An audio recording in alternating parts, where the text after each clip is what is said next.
मेरे ख्याल से fluid statics we have finished. मैंने कुछ क्वेश्चंस एक्स्ट्रा भी दिए थे आपको थर्सडे के दिन, वो एक बार जरूर आप अटेम्प्ट करना, है ना, और उसका आंसर वेरीफाई करना। और अगर नहीं होता तो मेरे से पूछना कि ये क्वेश्चन मेरे से नहीं हुआ, क्योंकि वो लास्ट के जो क्वेश्चंस थे ना 4-5, बहुत सारे क्वेश्चंस तो हमने क्लास में डिस्कस कर लिए थे, लेकिन लास्ट के जो 4 और 5 क्वेश्चंस थे वो क्लास में हम नहीं कर पाए। वो इंपॉर्टेंट क्वेश्चंस हैं, है ना, उसमें काफी कंसेप्चुअल क्वेश्चंस हैं बहुत सारे। वो एक बार जरूर से आप अटेम्प्ट करके ना, अगर आपसे नहीं होता है तो किसी भी दिन थर्सडे को जब मैं डाउट क्लास लूंगा तो उस दिन पूछ लेना, है ना, तो उस दिन मैं आपको बता दूंगा, है ना। थर्सडे के दिन डाउट क्लास रखेंगे हम, मतलब हर थर्सडे डाउट क्लास तो जरूरी नहीं है, लेकिन बीच बीच में रखते रहेंगे ताकि जो इसके भी जो डाउट्स है ना वो क्लियर कर सकें। डाउट्स एंड प्रैक्टिस, थर्सडे के दिन डाउट्स एंड प्रैक्टिस, कभी थ्योरी भी हो सकती है, डिपेंड्स ऑन द कि किस सीक्वेंस में चीजें। तो समटाइम्स थर्सडे में थ्योरी भी हो सर, ये सकती जो है। आपने फोटो इमेज जो शेयर करी थी उसमें क्या था? ये वेंचुरी मीटर था, भी पढ़ेंगे इसके बारे में। This type of apparatus is known as a venturi meter, है ना, अभी हम पढ़ेंगे इसके बारे में। तो इमेज शेयर की थी, वो आज जो टॉपिक पढ़ रहे हैं उससे रिलेटेड, सर है ना, बताओ। सर जब थर्सडे को आप थ्योरी करवाओ तो बता दिया करना। हाँ हाँ, वो तो पता चल जाएगा, है ना, वो तो इन्फॉर्म हो जाएगा, पूछ लोगे। नॉर्मली मतलब सीक्वेंस में थ्योरी भी चलेगी कभी कभी, वो तो डिपेंड करता है कि कैसे ऑर्डर में आ रहा है ना। जैसे कभी ऐसा होता है कि नहीं अभी अब चैप्टर आपका खत्म नहीं हुआ है तो प्रैक्टिस के लिए उतने क्वेश्चंस नहीं है, तो फिर थ्योरी पढ़ लेंगे, है ना। जब ऐसा लगता है कि हाँ, जैसे फ्लूइड स्टैटिक्स हमने खत्म कर लिया था संडे के दिन, है ना, वो थर्सडे के दिन फ्लूइड स्टैटिक्स के क्वेश्चन की प्रैक्टिस कर लिया, plus doubts, questions practice and doubts चलता है, right? चलो, तो आज जो आपको स्टार्ट करना है टॉपिक फ्लूइड स्टैटिक्स के बाद हम जो नेक्स्ट टॉपिक पढ़ते हैं, we start with the fluid dynamics. Fluid dynamics, है ना। फ्लूइड स्टैटिक्स के बारे में आपने पढ़ लिया सारा कुछ। तो फ्लूइड स्टैटिक्स के लॉ कुछ अलग है और फ्लूइड डायनामिक्स के लॉ कुछ अलग होते हैं, है ना। दोनों जो लॉ है वो क्या है, जैसे कि आपके डिफरेंट है। तो फ्लूइड डायनामिक्स का सिंपल सा मतलब है कि in fluid dynamics we study the ideal fluid in motion, है ना, कि भाई फ्लूइड डायनामिक्स में we can talk about the ideal fluid in motion, कि कोई भी अगर आइडियल फ्लूइड मोशन इसलिए पढ़ते हैं वैसे कि आपको फ्लूइड डायनामिक्स। अब एक चीज वर्ड यूज हो गया कि what is the ideal fluid, है ना, बेसिकली आइडियल फ्लूइड है क्या। तो हम यहाँ पे बड़ी इंपॉर्टेंट चीज पढ़ते हैं, that is known as the properties of ideal flow of liquid. कोई भी अगर फ्लो आइडियल हो रहा है ना, क्योंकि सारा चीज जो वैलिड होगा लॉ वगैरह जो, वो आइडियल फ्लो के लिए वैलिड होगा। आइडियल फ्लो की हम प्रॉपर्टीज पढ़ते हैं। तो पहला जो आइडियल फ्लो की प्रॉपर्टी होती है कि कोई भी अगर आइडियल फ्लो है तो ये स्टडी फ्लो होता है, हाँ, ये क्या होता है, जैसे कि आपका स्टडी फ्लो होता है, कि कोई भी अगर आइडियल फ्लो है तो उसकी फर्स्ट प्रॉपर्टी होती है इससे स्टडी फ्लो, है ना। स्टडी फ्लो को sometimes we call it as a streamline flow, है ना, किसी का क्या होता है, जैसे कि आपका स्ट्रीम लाइन फ्लो। तो स्टडी फ्लो या स्ट्रीम लाइन फ्लो क्या होता है, जैसे कि आपकी सेम चीज होती है, राइट। तो स्टडी फ्लो में क्या होता है ना कि in steady flow velocity of, right, velocity of fluid at any fixed point,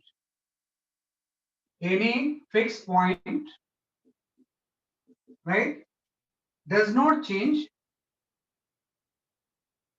with respect to time, does not change with time, है ना। इस तरह के फ्लो को हम क्या बोलते हैं, स्टडी फ्लो, है ना। तो अगर कोई स्टडी फ्लो है तो इसका सिंपल सा कंसेप्ट हो जाएगा, study flow velocity of the fluid at any fixed point does not change with time, and path followed by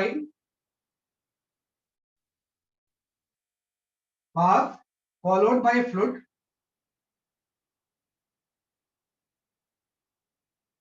right, in steady flow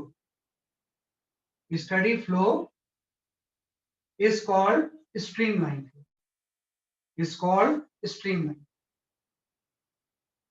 है ना। तो ये आपका आ गया, सिंपल से आपने कंसेप्ट यूज किया कि velocity of fluid at any fixed point does not change with time and path followed by the fluid at steady flow is called the streamline. तो इसमें होता है क्या एक्चुअली कि जैसे अगर मैं कोई भी इस तरह से पाइप लूं जिसमें कि कोई आइडियल फ्लो हो रहा है, स्टडी फ्लो है, जैसे मैंने इसमें से कोई पाइप ले लिया और एक पाइप में कोई लिक्विड फ्लो हो रहा है ना, तो ऐसा नहीं कि मतलब नहीं, कोई भी मैंने वन पॉइंट ले लिया और इस वन पॉइंट पे मैंने बोला कि यहाँ पे फ्लूइड की वेलोसिटी v1 और यहाँ पे कोई सेकंड पॉइंट है, यहाँ पे फ्लो की वेलोसिटी v2 है, यहाँ कोई थर्ड पॉइंट है, यहाँ पे फ्लो की वेलोसिटी कितनी है, v3 है। तो ये जो सारी वेलोसिटीज होंगी ये टाइम के साथ चेंज नहीं होगी। अगर यहाँ पे आपने बोला इस फिक्स पॉइंट पे फ्लो की वेलोसिटी v1 है तो हमेशा v1 ही रहेगी। यहाँ पे अगर फ्लो की वेलोसिटी v2 है तो हमेशा क्या रहेगी, इसलिए आपकी v2 रहेगी। और यहाँ पे फ्लो की वेलोसिटी अगर v3 है यहाँ हमेशा क्या रहेगी, इसलिए आपकी v3 रहेगी। तो टाइम के साथ किसी फिक्स पॉइंट में फ्लो की वेलोसिटी जब चेंज नहीं होती तो उसी को हम क्या बोलते हैं, स्टडी फ्लो। और स्टडी फ्लो में जो फ्लूइड जो पाथ फॉलो करता है उसी को हम बोलते हैं स्ट्रीम लाइन। भाई कोई पाथ इसने ऐसा फॉलो किया तो इसको जब हम ज्वाइन करेंगे तो ये जो इसका पाथ होगा है ना, इसी पाथ को we call it as a streamlines, है ना, कि ये जो स्ट्रीम लाइन होती है स्टडी फ्लो में फ्लूइड जो भी पाथ फॉलो करता है that is simply known as stream. तो ये तो एक पाथ है, ऐसे बहुत सारे पाथ होंगे, है ना। तो इसमें इस तरह से डिफरेंट डिफरेंट के क्या होंगे, जैसे कि आपके पाथ वेल डिफाइंड बेसिकली आपके इस तरह से पाथ। तो ये जो मैंने पाथ बनाया है इसी को हम क्या होता है, जैसे कि आपकी स्ट्रीम। तो कोई भी अगर आइडियल फ्लो है तो पहला वो स्टडी फ्लो होता है, फर्स्ट प्रॉपर्टी होगी, है ना। दूसरा ये हो जाता है कि this flow is incompressible flow, है ना, कि ये जो फ्लो होगा वो कैसा होता है, जैसे कि आपका इनकम्प्रेसिबल फ्लो। इनकम्प्रेसिबल के बारे में हम जानते हैं कि डेंसिटी रिमेन कांस्टेंट, फ्लूइड की डेंसिटी जो रहती है वो क्या रहती है, जैसे कि आपकी कांस्टेंट रहती है, डेंसिटी रिमेन कांस्टेंट। इस पूरे केस में डेंसिटी की वैल्यू चेंज नहीं होती है ना। इसी को हम बोलते हैं अगर आइडियल फ्लो हो रहा है तो इनकम्प्रेसिबल होता है, तो डेंसिटी इसकी क्या रहेगी, कांस्टेंट रहेगी। तीसरा आपका प्रॉपर्टी आ जाएगी, this is the non viscous flow. ये आपका जो फोर्स होगा वो आपका नॉन विस्कस फ्लो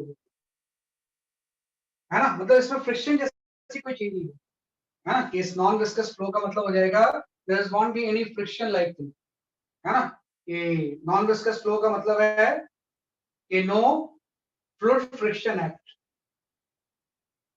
है ना, कि नॉन विस्कस फ्लो होगा तो कोई फ्लूइड फ्रिक्शन जैसी चीज नहीं है, तो इसी को हम बोलते हैं नॉन फ्रिक्शन, है ना। तो पहला हो गया स्टडी होना चाहिए, इनकम्प्रेसिबल होना चाहिए, नॉन विस्कस होना चाहिए, एंड फोर्थ इसकी प्रॉपर्टी हो जाएगी इररोटेशनल फ्लो। इररोटेशनल फ्लो, है ना, कि मतलब ये रोटेट नहीं होना चाहिए, कि कोई भी फ्लूइड पार्टिकल जो है वो उसका रोटेशन नहीं होना चाहिए। सिर्फ ट्रांसलेशन तो होगा कि फ्लो का पार्टिकल जो है ऐसे मूव करेगा, ट्रांसलेट करेगा, किसी कर्व पाथ के अंदर अराउंड भी कर सकता है, लेकिन अपने एक्सेस के अबाउट रोटेट नहीं करेगा। ऐसा नहीं कि कोई फ्लूइड के ड्रॉप जो है अपनी एक्सेस के अबाउट ऐसे रोटेट करे, है ना। तो ये आपका जो सर फ्लो होगा, वेलोसिटी की डायरेक्शन सेम रहनी चाहिए मतलब। हाँ, मतलब वो जो अपने एक्सेस के अबाउट रोटेट नहीं करना चाहिए, मतलब इसमें इस तरह का मोशन नहीं होना चाहिए कि कोई रोटेशन जैसी चीज नहीं होनी चाहिए कि भाई कर्व पाथ के अलावा को मूव कर सकता है लेकिन अपने एक्सेस के अबाउट कोई भी फ्लूइड पार्टिकल रोटेट नहीं करे। तो इस तरह के फ्लो को हम क्या बोलते हैं, इररोटेशनल। तो कोई भी अगर आइडियल फ्लो है तो उसकी फोर प्रॉपर्टीज होती है, स्टडी होना चाहिए, इनकम्प्रेसिबल होना चाहिए, नॉन विस्कस होना चाहिए, रोटेशनल होना चाहिए, है ना। तो ये जो भी हम लॉ पढ़ेंगे ना that is not valid for any kind of flow. वो जो वैलिड होगा सिर्फ किसके लिए वैलिड होता है, जैसे कि आपके आइडियल फ्लो। आइडियल फ्लो के लिए सारे लॉ क्या होंगे, जैसे कि आपके वैलिड, राइट, उसको लिखना।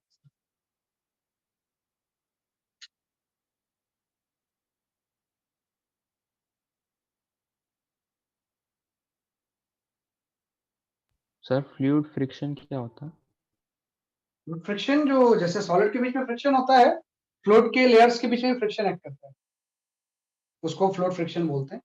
वही विस्कोसिटी को ही फ्लूइड फ्रिक्शन होता है, कि फ्लूइड फ्रिक्शन को ही हम विस्कोसिटी बोलते हैं, है ना। जैसे सॉलिड के सरफेस के बीच में सिंपल फ्रिक्शन एक्ट करता है, उसी का काउंटर पार्ट जब फ्लूइड में लेते हैं तो उसको हम विस्कोसिटी बोलते हैं। तो कोई फ्रिक्शन जैसी चीज नहीं होनी चाहिए,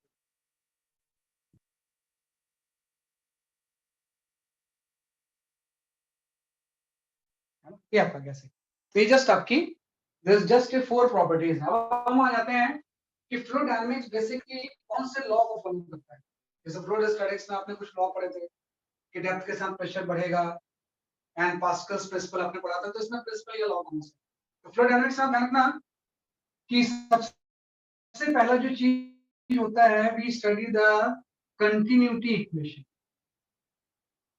है ना, कि भाई सबसे पहला जो चीज हम यहाँ पे पढ़ते हैं we call it as a continuity equation. Fluid dynamics में सबसे पहला जो लॉ होता है we call it as a continuity equation, continuity equation, कि सबसे पहले ये कंटिन्यूटी इक्वेशन को फॉलो करता है ना। और कंटिन्यूटी इक्वेशन का सिंपल सा मतलब ये है कि कोई नया लॉ नहीं है, this is simply restatement of conservation of matter. कोई नया लॉ नहीं है, ये क्या होता है, कंजर्वेशन ऑफ मैटर होता है, वह मैटर कंजर्व है ना। तो अगर मैटर कंजर्व रहेगा तो उसमें कंटिन्यूटी इक्वेशन क्या होती है, उसकी आपकी वैलिड होती है। तो जो कंटिन्यूटी इक्वेशन है इसकी अगर हम डेफिनेशन लिखें तो हम सिंपल सा बोल सकते हैं कि कंटिन्यूटी इक्वेशन के अकॉर्डिंग जो वॉल्यूम फ्लो रेट होता है, volume flow rate of liquid should remain constant, should remain constant, है ना, कि जो वॉल्यूम फ्लो रेट होता है किसी भी लिक्विड का, है ना, वो हमेशा क्या रहेगा, कि आपका कांस्टेंट रहेगा। अब एक चीज है कि वॉल्यूम फ्लो रेट होता क्या है, जो वॉल्यूम फ्लो रेट है इसका मतलब हो जाएगा वॉल्यूम पर सेकंड। भाई किसी भी लिक्विड का कितना, जितना वॉल्यूम पर सेकंड फ्लो हो रहा होगा उसी को हम बोलते हैं volume flow rate of the liquid. ये हमेशा कांस्टेंट रहता है ना। ऑब्वियस बात है वॉल्यूम फ्लो रेट की जो यूनिट होगी, वॉल्यूम पर सेकंड का मतलब मीटर क्यूब पर सेकंड। भाई किसी भी अगर पाइप से लिक्विड फ्लो रहा है तो उस पाइप के थ्रू वॉल्यूम फ्लो रेट हमेशा क्या रहेगा, कि आपका कांस्टेंट है। वॉल्यूम फ्लो रेट को कई बार हम क्यू से शो करते हैं, और क्यू जस्ट आपका एरिया एंड वेलोसिटी का प्रोडक्ट होता है ना, कि क्यू जो वॉल्यूम फ्लो रेट है ये एरिया एंड वेलोसिटी का क्या हो जाएगा, कि आपका प्रोडक्ट हो जाएगा। इसमें आपका ना कि ए जो है वो एरिया है ना, और बी जो है वो वेलोसिटी है ना। तो जब भी लिक्विड किसी पाइप के थ्रू फ्लो होगा तो उसका वॉल्यूम फ्लो रेट या एरिया एंड वेलोसिटी का प्रोडक्ट हमेशा क्या रहेगा, कि आपका कांस्टेंट। इसी को हम बोलते हैं कंटिन्यूटी इक्वेशन, है ना। इसको हम प्रूव भी कर सकते हैं। इसको जस्ट मैं ऐसा बोलूंगा कि सपोज करो यहाँ पे आपका इस तरह से कोई पाइप है, या आपने इस तरह से कोई पाइप ले लिया, है ना, कि भाई कोई भी आपका इस तरह से पाइप है जो कि आगे जाके कॉन्ट्रैक्ट हो चुका है, आगे जाके इसके क्रॉस सेक्शनल एरिया क्या हो गया, जैसे कि आपका काम हो गया, है ना। मेनली फ्लूइड में ऐसे तो होता है कि क्रॉस सेक्शनल एरिया जो होता है वो क्या होता है, जैसे कि आपका चेंज होता है। ये कोई पाइप है ना, इसमें कोई लिक्विड फ्लो हो रहा है। ऑब्वियस बात है हम आइडियल लिक्विड की बात करेंगे, इसमें जो फ्लो का नेचर वो कैसा है, जैसे कि आपका आइडियल, है ना। तो जब लिक्विड इसमें फ्लो होगा तो यहाँ का cross sectional area suppose A1 है और यहाँ का क्रॉस सेक्शनल एरिया A2, है ना। तो हम ये बोलेंगे कि जितना किसी डेल्टा टी टाइम में यहाँ पे वॉल्यूम इन होगा उतने तो डेल्टा टी टाइम में इन आउट होगा। जब लिक्विड जितना किसी डेल्टा टी टाइम में यहाँ पे इन होगा उतना ही लिक्विड क्या होगा, डेल्टा टी टाइम में क्या होगा, आउट होगा। तो सपोज मैं ऐसा बोलता हूँ कि यहाँ पे फ्लो की जो वेलोसिटी है वो v1 है ना। इस जगह पे फ्लो की वेलोसिटी हम ऐसे लेते हैं कि v1 है, और इस जगह पे जो फ्लो की वेलोसिटी वो कितनी है, हाँ। तो हम बोल रहे हैं जितना लिक्विड किसी डेल्टा टी टाइम में इंटर होगा उतने क्या होगा, एक्सेप्ट होगा। तो डेल्टा टी टाइम में अगर हम यहाँ पे लिक्विड का अमाउंट देखें कितना इन होगा, तो अगर यहाँ पे v1 वेलोसिटी है तो ये जो लेंथ हो जाएगी ये आपकी हो जाएगी v1 इंटू डेल्टा। ये कितना हो जाएगा, v1 इंटू डेल्टा। हम ये बोलेंगे ना कि अगर v1 से लिक्विड अंदर जा रहा है तो डेल्टा टी टाइम में जितना लिक्विड अंदर गया होगा वो v1 इंटू कितना हो जाएगा, डेल्टा टी हो जाएगा, है ना। और यहाँ पे एरिया A1 है। और इस बात है कि यहाँ पे अगर v2 वेलोसिटी है तो यहाँ पे जो लिक्विड का गया होगा बाहर वो आपका v2 इंटू डेल्टा टी हो जाएगा, हाँ। यहाँ पे जो लेंथ इंटर हुआ है लिक्विड का वो v1 इंटू डेल्टा टी है और यहाँ पे v2 इंटू डेल्टा, है ना। तो लेकिन हम ये बोलेंगे कि जितना लिक्विड यहाँ पे इन हो रहा है किसी डेल्टा टी टाइम में उतने तो आउट होगा। मैटर तो कंजर्व रहेगा ना, मैटर कहीं गैप थोड़ी होता है। तो कंजर्वेशन ऑफ मैटर अगर हम यहाँ पे अप्लाई करें तो जस्ट मैं इसको ऐसे लिख सकता हूँ कि as per the conservation of matter, कि किसी डेल्टा टी टाइम में जो यहाँ पे लिक्विड इन हुआ है वो आपका है A1 v1 into delta T, और जो लिक्विड आउट हुआ है वो कितना है, जैसे आपका A2 v2 into delta T. तो जितना मैटर इन हुआ होगा उतना मैटर बाहर जाएगा, है ना। कितने अमाउंट का लिक्विड तो अंदर गया होगा, वॉल्यूम, है ना। हम यहाँ पे वॉल्यूम लिख रहे हैं, जितना वॉल्यूम जितना इन हुआ होगा उतनी वॉल्यूम क्या हो गया, आउट होगा। आप देखो यहाँ से डेल्टा टी तो कैंसिल हो गया, तो हम यहाँ से ये तो बोल सकते हैं कि A1 V1 की वैल्यू किसके इक्वल होगी, A2 V2, है ना। ये जो इक्वेशन आती है we called as a continuity, है ना। किसी को हम क्या बोलते हैं, जैसे कि आपका कंटिन्यूटी इक्वेशन, है ना। कि भाई कंटिन्यूटी इक्वेशन का मतलब है कि जब भी लिक्विड किसी पाइप के थ्रू फ्लो होगा तो एरिया एंड वेलोसिटी का प्रोडक्ट हमेशा क्या रहेगा, कांस्टेंट, है ना। कि जहां पे एरिया ज्यादा होगी वेलोसिटी कम होगा, और जहां पे एरिया कम होगी वहां वेलोसिटी ज्यादा होगी। हम ऐसा बोल सकते हैं कि इस केस में अगर A1 की वैल्यू A2 से ज्यादा है ना, तो दोनों का प्रोडक्ट तो कांस्टेंट है, तो फ्लो की वेलोसिटी में उल्टा रिलेशन हो जाएगा, V1 is less than V2। कि जहां पे भी क्रॉस सेक्शनल एरिया कम होगा वहां पे फ्लो की स्पीड ज्यादा होगी, है ना, ताकि वॉल्यूम फ्लो रेट क्या रहे, जैसे कि आपका कांस्टेंट है ना। इसी टर्म को हम वॉल्यूम फ्लो रेट क्यू भी बोल सकते हैं, है ना। जितना वॉल्यूम पर सेकंड एंटर हुआ है उतने ही वॉल्यूम पर सेकंड क्या होगा, एग्जिट होगा, है ना। तो जहां पे भी फ्लो की एरिया कम है वहां पे फ्लो की वेलोसिटी ज्यादा होगी। तो क्वाइट ऑब्वियस है, जब भी आप किसी पाइप को अगर आप कंप्रेस कर दो, आपने देखा होगा फ्लूइड ज्यादा स्पीड से निकलता है। तो आपने अगर पाइप को कंप्रेस किया तो क्या किया, आपने उसका एरिया तो कम किया। अगर आप एरिया कम करेंगे तो फ्लो की वेलोसिटी क्या होगी, है ना, क्योंकि एरिया एंड वेलोसिटी का प्रोडक्ट हमेशा क्या रहता है, कांस्टेंट। तो पहला जो लॉ है फ्लूइड डायनामिक्स का वो यही कंटिन्यूटी इक्वेशन, कि जब भी कोई आइडियल फ्लूइड कहीं पे फ्लो होता है, आइडियल फ्लो होता है, तो उसमें एरिया एंड वेलोसिटी का प्रोडक्ट हमेशा क्या रहेगा, कांस्टेंट, है ना। तो इसी को हम बोलते हैं कंटिन्यूटी इक्वेशन। सो वो A1 पहला ग्रेटर तो देन A2 है। हाँ, ये तो डायग्राम से, सॉरी V2 लिख दिया मैंने, A1 is greater than A2। यहाँ पे A1 की वैल्यू A2 से क्या होगी, ज्यादा। अगर A1 ज्यादा है तो वेलोसिटी कम, जहाँ पे एरिया कम वहाँ पे वेलोसिटी ज्यादा, क्योंकि एरिया एंड वेलोसिटी का प्रोडक्ट हमेशा क्या रहेगा, कांस्टेंट। तो पहला चीज वही है कि जब भी हम न्यूमेरिकल्स वगैरह सॉल्व करेंगे तो सबसे पहले हम यहाँ पे क्या यूज करेंगे, कंटिन्यूटी एक्सक्यूज इक्वेशन। मी सर, सर जो डेल्टा टी टाइम के लिए वेलोसिटी सेम थोड़ी ना रहेगी। सेम ही रहेगी भाई, जब तक क्रॉस सेक्शनल एरिया चेंज नहीं होगा ना, फ्लो की वेलोसिटी चेंज नहीं होती भाई। ये पूरा क्रॉस सेक्शनल एरिया वही है ना, ओके। फ्लो की वेलोसिटी तो सेम ही रहेगी। जब एरिया चेंज होगा तभी फ्लो की वेलोसिटी। वही तो मैंने बोला नॉन विस्कस है, कोई फ्रिक्शन थोड़ी लग रहा है कि फ्रिक्शन स्पीड को कम कर दे। जो भी हम बात कर रहे हो, किसकी बात कर रहे हैं, आइडियल फ्लो। पहली चीज आ गया कंटिन्यूटी इक्वेशन। दूसरी चीज होती है जो इसमें इंपॉर्टेंट लॉ है, उसको हम बोलते हैं बर्नौलीज प्रिंसिपल, है ना, या बर्नौलीज इक्वेशन, है ना। जो दूसरा इसमें मेन लॉ है we call as a Bernoulli's equation. Bernoulli's principle आप लिख लो, है ना, कि बर्नौलीज प्रिंसिपल। और ये भी कोई नया लॉ नहीं, जैसे ये जो कंटिन्यूटी इक्वेशन था, this is the restatement of conservation of matter, कि जितना मैटर इन होगा किसी की टाइम में उतनी वापस बाहर निकलेगा, कहीं मैटर कोई गायब नहीं होगा।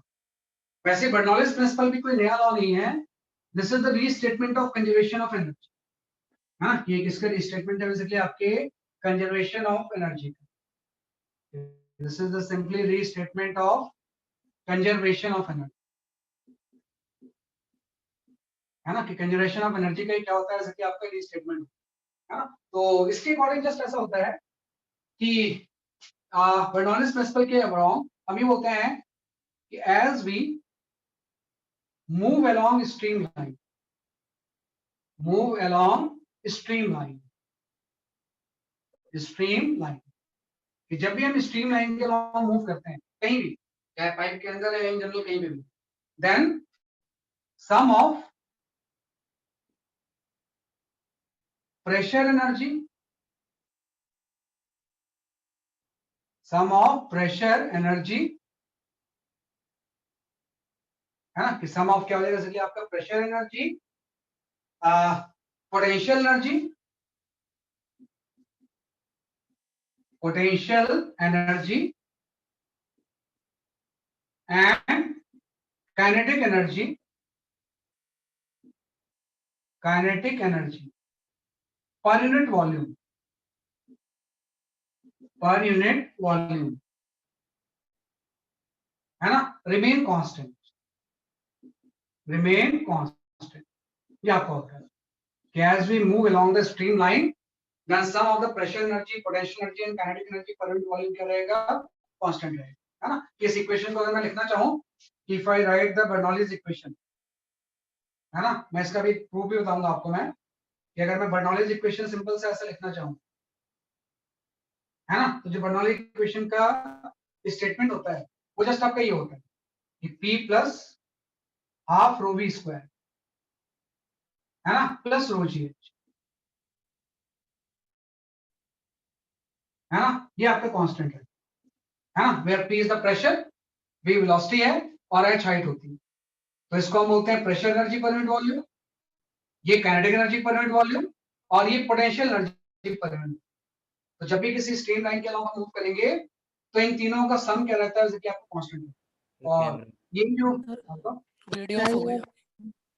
क्या चीज, वीडियो ऑफ हो गई सर।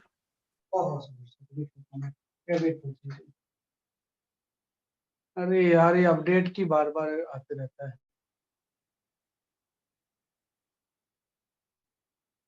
चलो क्या अब ठीक है। Yes yes sir.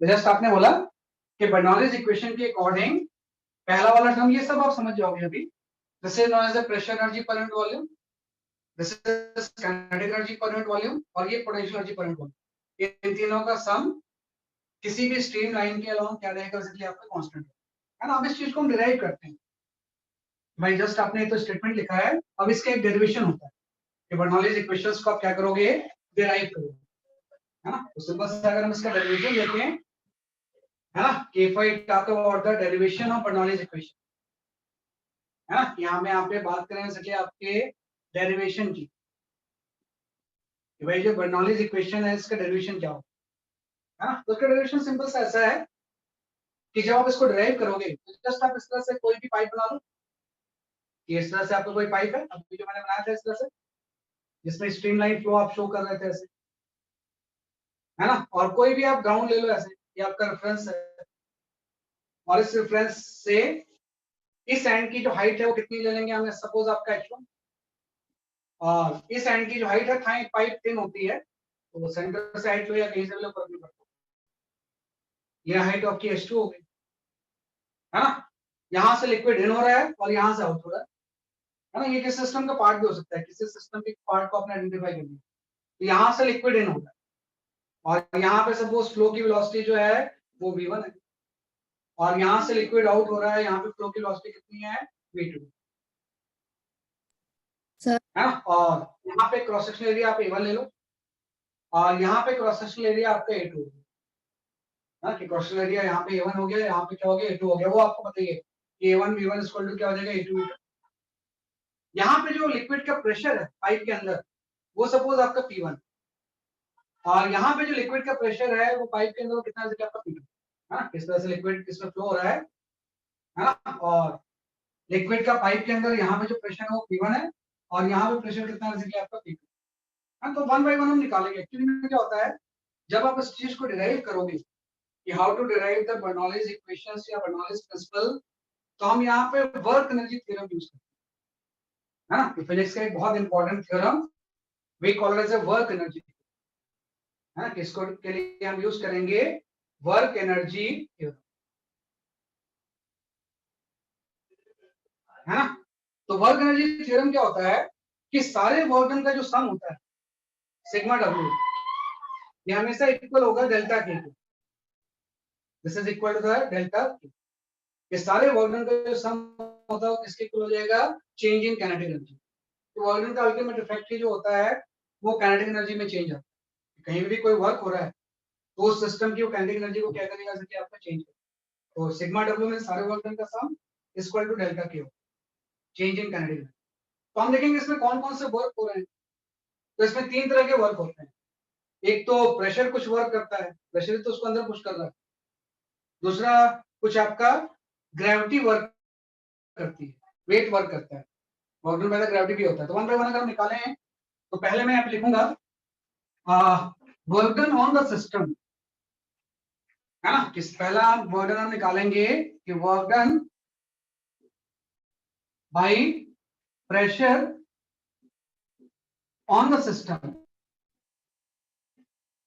on the system at left hand, भाई लेफ्ट हैंड पे work done by pressure on the system, है ना, work done by the pressure on the system जो होगा, है ना, ये सिंपल से हम इसमें वर्क डन की वैल्यू कैलकुलेट करेंगे, वर्क डन ऑन फ्लूइड लिख दो इसमें, है ना, कि work done on the fluid, work done on fluid at left hand, मतलब वर्डिंग थोड़ी सी सही होनी चाहिए, एट लेफ्ट हैंड, कि लेफ्ट हैंड पे जो प्रेशर वर्क कर रहा है वो फ्लूइड पे कितना वर्क कर रहा है, तो आपको पता है कि प्रेशर की वजह से फोर्स हो जाएगा प्रेशर इनटू एरिया, और इसने किसी डेल्टा टी टाइम में इसको डिस्प्लेस कर दिया इतना से, तो ये जो डिस्प्लेसमेंट होगा अभी आपने पढ़ा है, ये जो डिस्प्लेसमेंट होगा वो v1 इंटू डेल्टा टी बन जाएगा, तो आपको पता है वर्क डन की वैल्यू क्या होती है, फोर्स इंटू डिस्प्लेसमेंट, तो इस वर्क को मैं ऐसा लिख सकता हूँ कि P1 इंटू A1 तो प्रेशर फोर्स हो गया, इंटू डिस्प्लेसमेंट आपका हो गया V1 इंटू डेल्टा, है ना, तो work done on the fluid at the left hand जो होगा ये आपका इतना हो जाएगा, है ना, ये work done on the liquid. Second आ जाएगा work done by the liquid, by liquid at right hand, right hand, है ना, तो क्या होगा यहाँ पे जब लिक्विड अंदर जाएगा तो लिक्विड के ऊपर हम वर्क कर रहे हैं, और यहाँ पे लिक्विड बाहर जा रही है तो liquid work done by the fluid, है ना, बाय द फ्लूइड लिख लो आप, work done by fluid at right hand,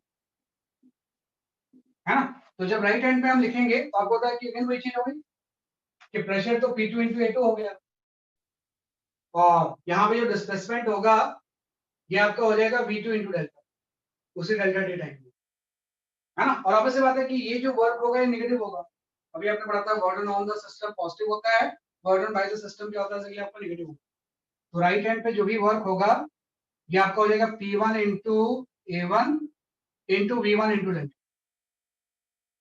है ना, तो आफ्टर तो एक चीज और भी है कि ये वाला जो टर्म है ये वॉल्यूम में का है, और ये तो इक्वल होता है, अभी आपने पढ़ा है कि जितना ये वाला टर्म वॉल्यूम इन होगा उतना ही वॉल्यूम यहाँ पे आउट होगा, तो भाई जितना वॉल्यूम किसी डेल्टा टी टाइम में यहाँ पे अंदर जाएगा as per the continuity equation उतना ही बाहर आएगा, है ना, तो सपोज मैं ले लेता हूँ कि ये जो वॉल्यूम है ये डेल्टा वी है, कि डेल्टा वी वॉल्यूम इसके अंदर गया है, तो हम इसी चीज को ऐसा लिख सकते हैं कि work done by the pressure जो होगा वो P1 इंटू डेल्टा वी हो जाएगा यहाँ, और ये जो वर्क डन होगा ये सॉरी ये P2 हो जाएगा, ये P2 into A2 into V2 हो जाएगा, है ना, क्योंकि लेफ्ट हैंड पे आपने P1 लिखा, ये आपका हो जाएगा minus P2 into delta we हो जाएगा, क्योंकि डेल्टा वी तो दोनों केस में सेम ही रहेगा, जितना लिक्विड यहाँ पे इन हुआ है उतने लिक्विड क्या होगा इसलिए आपका यहाँ पे आउट होगा, है, तो इस तरह से आपने इसको क्या किया डिफाइन किया, है, लिख लो पहले से,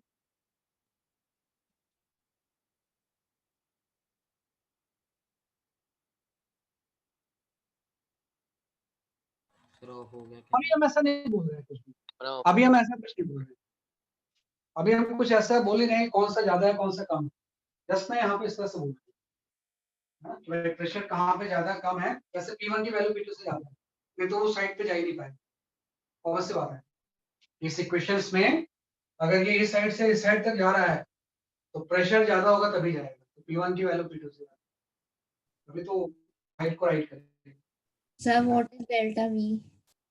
डेल्टा वी इज द ये वॉल्यूम, ये वाला टर्म, कि जितना वॉल्यूम वो जो शेडेड पोर्शन है ना उसके वॉल्यूम को हम डेल्टा वी बोलते हैं, All right. भाई एरिया और इसको जब मल्टीप्लाई करेंगे तो ये टर्म वॉल्यूम में तो हो जाएगा, तो ये शेडेड पोर्शन का वॉल्यूम डेल्टा,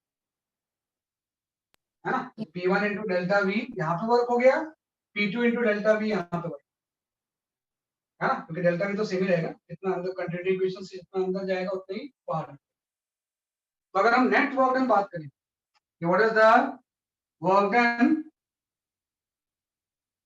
बाय प्रेशर, भाई प्रेशर ने इस पूरे प्रोसेस में नेट वर्क डन कितना किया है, ये वर्क डन आपका ये हो जाएगा P1 minus P2 into delta,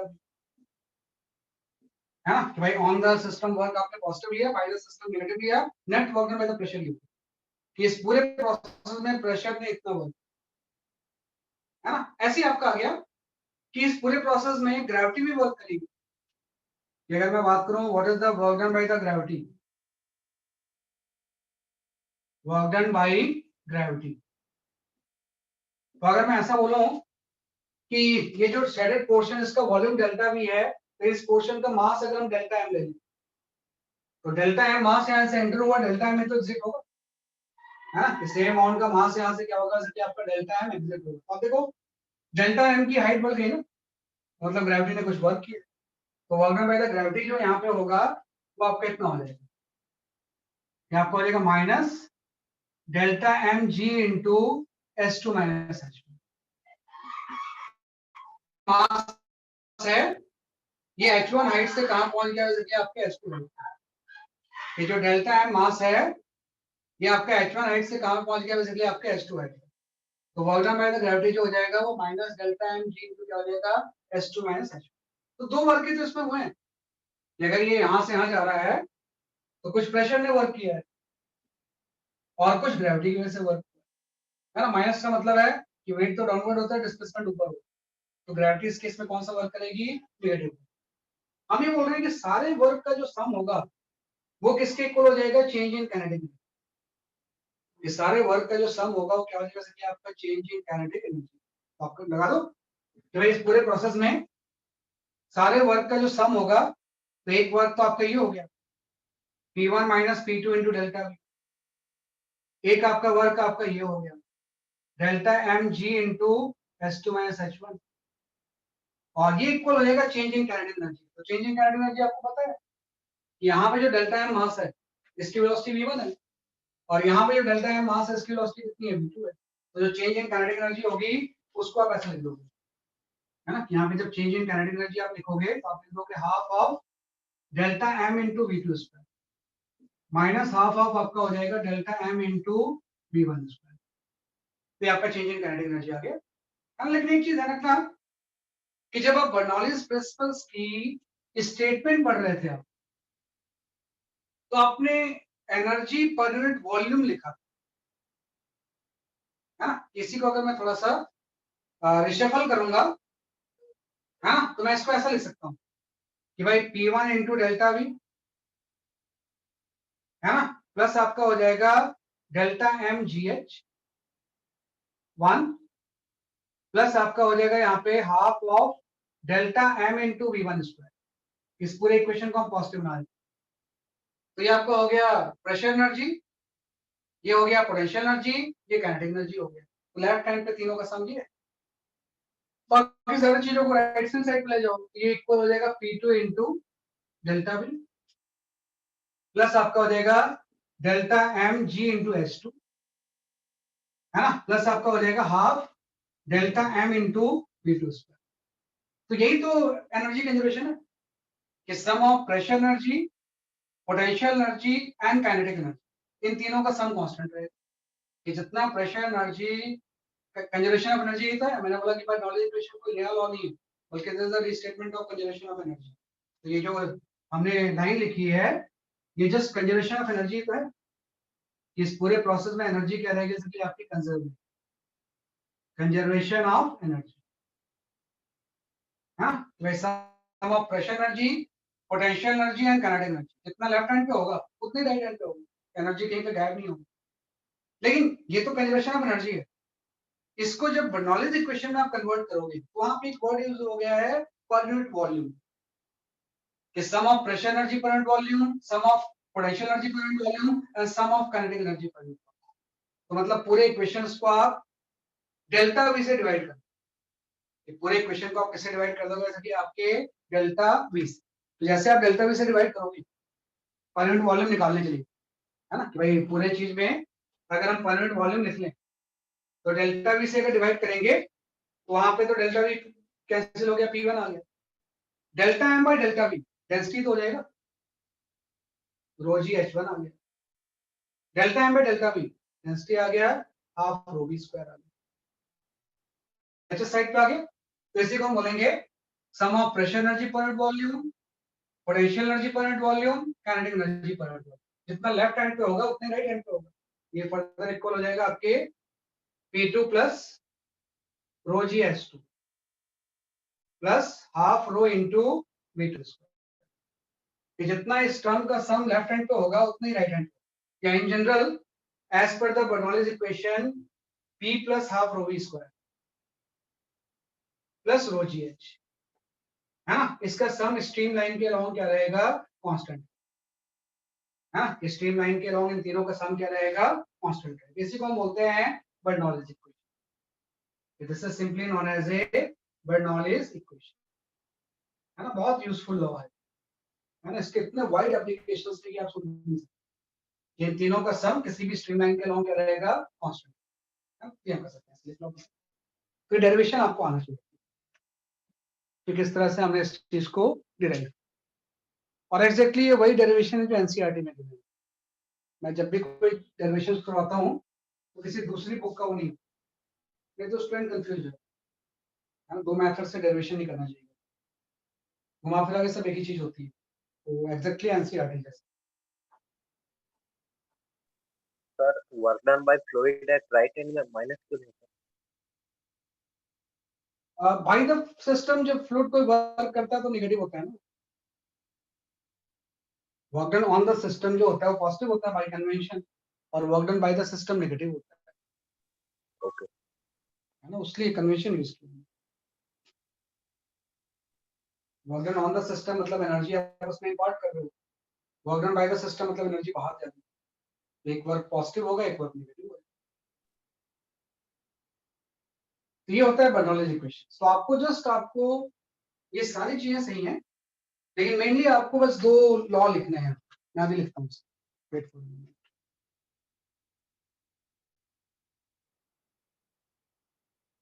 हाँ, ग्रेविटी का मतलब ये हो जाएगा बेटा, ग्रेविटी में वर्क जो होता है, जैसे यहाँ पे डेल्टा एम अगर इसका मास है तो इसका वेट डेल्टा एम हो जाएगा, डेल्टा एम इंटू जी हो जाएगा। तो फोर्स इंटू डिस्प्लेसमेंट तो वर्क होता है। ये डेल्टा एम मास यहाँ से यहाँ पहुंच गया, फोर्स डेल्टा एम जी है, और डिस्प्लेसमेंट आपका ये जो गैप होगा वही तो हुआ है। ये गैप कितना हो जाएगा, h2 h1। तो work done by the weight क्या होगा, force into displacement. Force downward है, डिस्प्लेसमेंट अपवर्ड है, तो work done by the gravity इस केस में क्या हो जाएगा, नेगेटिव हो जाएगा। तो डेल्टा एम मास h1 से h2 में चला गया, तो इतना वर्क होगा। प्रेशर ने इतना वर्क किया, दोनों वर्क का सम अल्टीमेटली किसको चेंज कर दिया उसने, काइनेटिक एनर्जी, है ना। कि दोनों का सम किसको चेंज कर दिया इसने, बेसिकली आपकी kinetic energy. Okay sir. Sir ये H2 उसके सेंटर तक जा रहा है, पाइप के सेंटर तक H2 है। हाँ, पाइप के सेंटर तक ले लोगे आप। इसमें एक्चुअली क्या होता है, पाइप बहुत थिन होती है, मतलब इस हाइट के रिस्पेक्ट में पाइप का साइज बहुत कम होता है।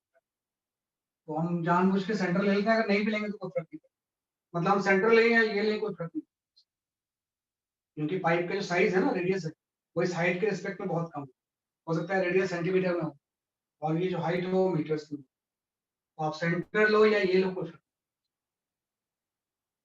हमें वैसे सेंटर लेना चाहिए। यहाँ पे भी सेंटर है ना। तो जस्ट आपको पूरे फ्लो डायनामिक्स में ना दो ही इक्वेशंस यूज करनी, एक सर तो आपको कंटिन्यूटी। कैसे पता लगा इसमें कि मतलब कौन सी काइनेटिक एनर्जी है, P2 delta V kinetic energy कैसे है? Kinetic energy half MV square ही तो होती है। Kinetic energy half MV square ही होती है ना, यस सर। लिया मैंने। Kinetic energy half MV square होती है ना, तो जब बाहर निकलेगा मास डेल्टा एम, यहाँ पे इसकी स्पीड v2 होगी, यहाँ पे kinetic energy half delta m into v2 square. जब अंदर जाएगा तो वेलोसिटी v1 थी, यहाँ पे kinetic energy half delta m into v2 square. तो चेंज के काइनेटिक एनर्जी का मतलब फाइनल एनर्जी माइनस इनिशियल, है ना। ये तो आपका work done by the pressure हो गया, ये work done by the gravity हो गया, और ये चेंज इन काइनेटिक एनर्जी हो गया। चेंज का मतलब होता है final kinetic energy minus initial kinetic energy. तो इसको फिर सारी चीजों को लेफ्ट और राइट पर ले गए, तो इसी को तो हम कंजर्वेशन ऑफ एनर्जी बोलते हैं। जितना इन तीनों का सम लेफ्ट हैंड पे होगा उतने राइट हैंड पे होगा, एनर्जी कंजर्व। लेकिन इसको जब बर्नौलीज प्रिंसिपल में हम कन्वर्ट करेंगे ना, तो सारे पूरे इक्वेशंस को मैंने डेल्टा वी से डिवाइड किया, क्योंकि बर्नौलीज इक्वेशंस में एनर्जी पर यूनिट वॉल्यूम देते हैं। तो वॉल्यूम से डिवाइड करेंगे तो डेल्टा वी तो यहाँ कैंसिल हो गया, delta M by delta we density हो जाएगी। और delta m by delta v यहाँ पे ट्रांसफर। तो ये आपकी होगी pressure energy per unit volume, ये होगी kinetic energy per unit volume, और ये potential energy per unit volume, है ना। इन तीनों का सम क्या रहेगा सर, ये आपका कांस्टेंट। वापस हो रहा है कि पूरे केस में आपको जस्ट दो चीजें जाननी है कि भाई as per the continuity equation जो रेट ऑफ फ्लो होता है A1 V1 इक्वल टू क्या हो जाएगा A2। पहली चीज है कि जहां पे एरिया ज्यादा होगा वेलोसिटी कम होगी, जहां पे एरिया कम होगा वहां पे वेलोसिटी। और दूसरा बनाओ equation P plus half rho we square, है ना, प्लस रो जी एच। इस तीनों का सम क्या रहेगा, कांस्टेंट। पहली होगी कंटिन्यूटी इक्वेशन, दूसरी कौन सी होगी, बर्नौली। कि पूरे फ्लो डायनामिक्स में ये दो लॉ क्या होते हैं, फॉलो। कई बार क्या होता है, जो बर्नौली इक्वेशन है ना, इसको थोड़ा सा हम डिफरेंट फॉर्म में लिखते हैं। जैसे वैसे तो ये भी बर्नौली इक्वेशन ही था, उसको आपने वॉल्यूम से डिवाइड कर दिया। तो इसी टर्म को अगर मैं डिवाइड मतलब पूरे टर्म को, इसको अगर मैं 1 बाई रोजी से मल्टीप्लाई कर, इस पूरे टर्म को, है ना, कि 1 बाई रोजी को उससे मल्टीप्लाई कर, रोवी स्क्वायर प्लस रोजी एच इक्वल टू कांस्टेंट को। कांस्टेंट को किससे से मल्टीप्लाई करो, क्या पता है, कांस्टेंट ही रहेगा। तो इस पूरे टर्म को अगर मैं 1 बाई रोजी से मल्टीप्लाई कर दूं तो यहाँ पे आपका टर्म जो आएगा वो आपका ऐसा आ जाएगा, है ना। वैसे तो हम इसको यूज करेंगे, लेकिन कई बार ये भी टर्म यूज होता है।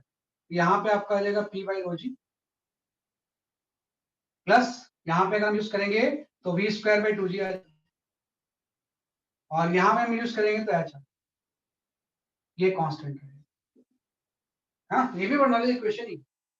भाई बर्नौली इक्वेशन इसको भी हम बोल सकते हैं, वॉल्यूम से डिवाइड करके जो टर्म है उसको भी बोल सकते हैं, 1 बाई रोजी से डिवाइड किया तो इसको भी हम बर्नौली इक्वेशन।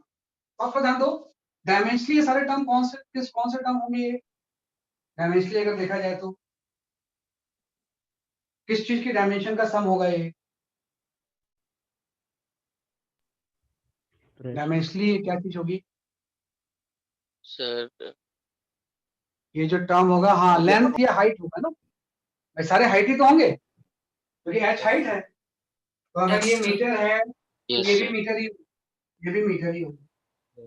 तो इसलिए मीटर जब भी कोई हाइट के टर्म्स में चीज होती है ना, तो उसके लिए हम हेड वर्ड यूज करते हैं। हाँ, तो ये जो टर्म होता है इसको हम बोलते हैं प्रेशर हेड, इसको हम क्या बोलते हैं, प्रेशर हेड। वैसे तो इसको आपको यूज करना है। ये जो टर्म है ये भी कोई हाइट ही होगा, तो इसको हम बोलते हैं वेलोसिटी, है ना। और ये जो चीज होती है इसको हम बोलते हैं पोटेंशियल,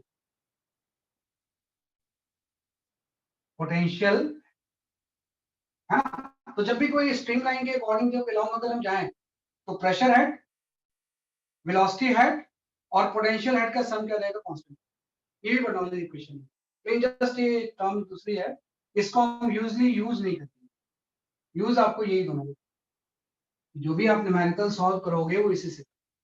जस्ट एक टर्म था कि हेड वर्ड का मतलब क्या होता है, तो हेड वर्ड का मतलब हाइट से होता है, तो जब हाइट के टर्म्स में इसको लिखेंगे हम तो इसी को हम हेड वर्ड यूज करते हैं। Potential head, velocity head and pressure, इन दोनों का सम क्या रहेगा कि आपका कांस्टेंट।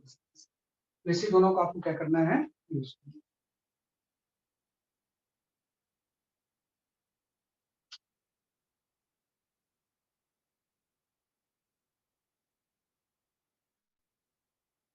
हाँ लेंथ सही बोल रहा हूँ,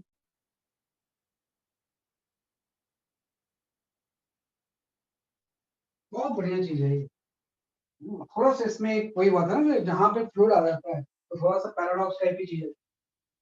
एक बार फ्लूइड को हम ठीक से समझते हैं कि फ्लूइड के मैकेनिक्स में थोड़ा सा कई बार कॉन्ट्राडिक्शंस होते हैं, जैसा दिखता है वैसा नहीं होता है, बल्कि उससे थोड़ा सा डिफरेंट, वो थोड़ा सा आपको ध्यान देना है ना। जैसे मैं एक सिंपल सा आपसे क्वेश्चन पूछूं, है ना, if I ask one question, this is a horizontal pipe, है ना, यहाँ पे कोई हॉरिजॉन्टल पाइप, जैसे मैंने शुरू में बनाया, ये आपका हॉरिजॉन्टल पाइप है ऐसा, और इसमें कोई लिक्विड फ्लो हो रहा है, इसमें लिक्विड फ्लो हो रहा है, यहाँ पे फ्लो की वेलोसिटी v1 और यहाँ पे फ्लो की वेलोसिटी v,